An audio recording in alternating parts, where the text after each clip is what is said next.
ज्ञानमूलम गुरुमूर्ति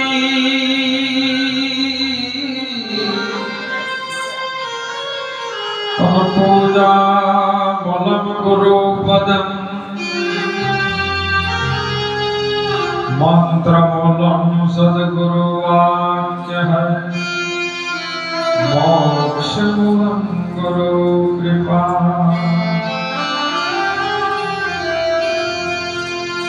यदा यदा हि धर्मस्य ग्लानिर्भवति भारतम् अभ्युत्थानं धर्मस्य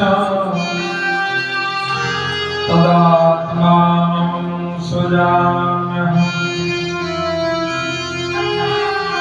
परित्राणाय साधूनां विनाशाय च दुष्कृताम् धर्म संस्थापनार्थाय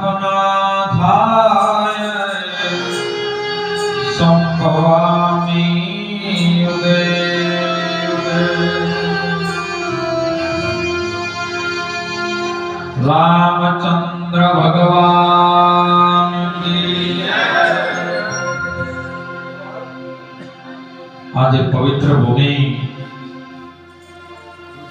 गढ़ गामनी आ धर्म धरती ऊपर भगवान राघवेंद्र सरकार रघुकुल नो संतान जेने अपनी भारत भूमि में एवो राज करी बतायु साहेब जेनाथी आखी भारत नो नवखंड धरती गूंजे एना नाम थी एवा भगवान रामना सानिध्यમાં આપણે બધા ગઢ મુકામે બેઠા છે। સુંદર ભજન વાણીની અંદર સુંદર સુંદર વાતો આવી અને પહેલામાં તો લાખો લાખ વાર વંદન છે યુવા તન્યાનું હુજુ સાહેબ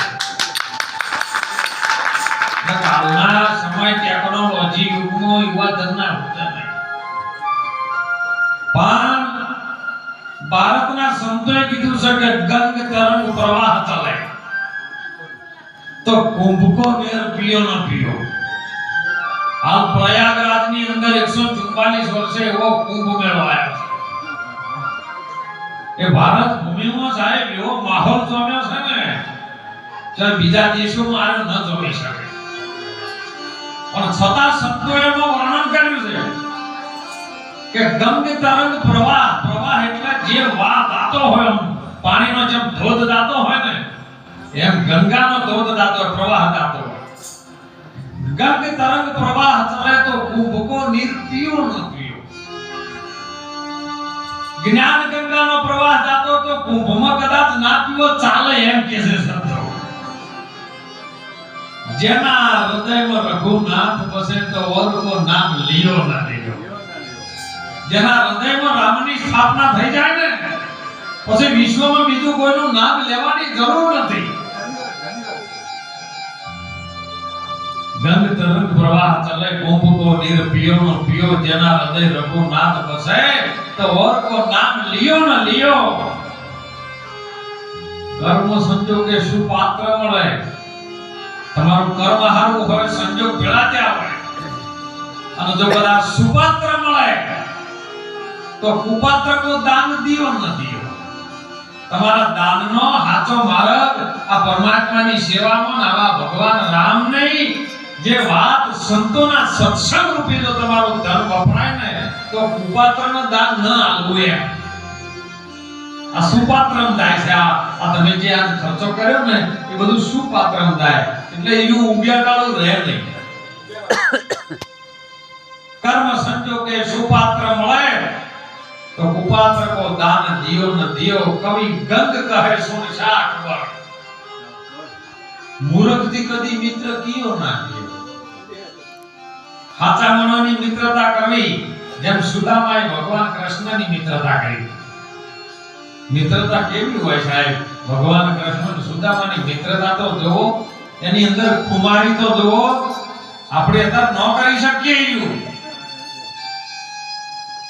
એમની ઘરવાળી ઘેર એમ કહે છે કે આપણે ઘરે ખાવા માટે અનાજ નથી, છોકરો 7-7 દિવસથી ભૂખ્યા છે, અને તમારો મિત્ર તમે સાંદીપની ઋષિના આશ્રમમાં બધા ભણતા હતા, અને તમારો ભાઈબંધ કૃષ્ણ આજે દ્વારકાનો રાજા થયો છે. ધન દોલત હીરા માણે ઘોડા ગાડી કોઈ ધનનો પાર નથી. તમે મિત્ર પાસે એટલી માંગણી ન કરી શકો કે આપણો છોકરો ભૂખે મરતો અને ભાઈબંધ રાજા થઈને બેહી રહે? જો તમે થોડુંક મિત્ર પાસેથી માંગી આવો. પણ તોરલે એમાં કીધું છે મરવું પણ માગવું નહીં.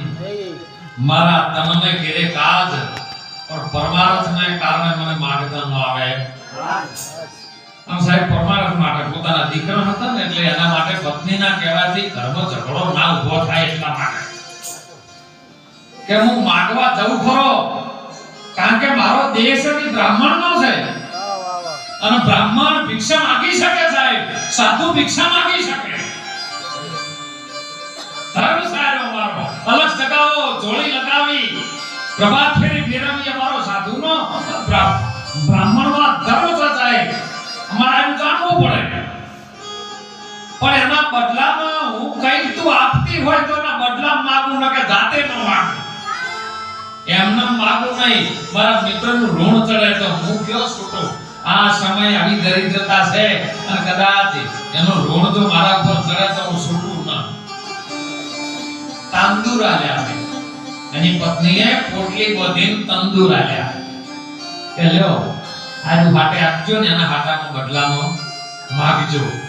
જો સાહેબ આવ્યો છે કયો પોરબંદરનો એક ગરીબ બ્રાહ્મણ સાહેબ દ્વારકાની ભૂમિમાં જ્યારે પગ મેક્યો ને ભગવાન કૃષ્ણ ખબર પડી કે સુદામો આવે. નાકામાં 2 જણા તો ઊભા જ હોય. એ તો તમે સંતો મોટા થઈ ગયા ને એટલે 2 જણા ઘરે રાખે, કોઈ આવતું આપવા ના દેતો. પણ એ રાત તો સમજવું હોય ને તો સંતોના દર્શન કરાવે. 2 જણા કીધું કે ભાઈ તું કોણ છે? કે હું ગરીબ બ્રાહ્મણ છું, પોરબંદરનો સુદામા છું, અને કૃષ્ણ મારો મિત્ર છે. એટલે પેલા ચિત્રે હાલ હતા, કપડા ફાટેલા હતા, એટલે પેલા કે રાજાનો મિત્ર આવો હોતો છે સાહેબ. ધક્કો મારી ગાડી મૂક્યો, નીકળી ગયો. ભગવાન કૃષ્ણ ખબર પડી, પણ એક જણો જોડમાં ઊભો હતો ને એને કીધું કે કદાચ આ બોલે છે ને જઈને કહો ખરી ભગવાનને કે સુદામા નામનો કોક આવ્યો છે ને એમ કહે છે કે મિત્ર છે. અને સુદામાનું નામ સાંભળતા કૃષ્ણના આપણે બધા કહીએ છીએ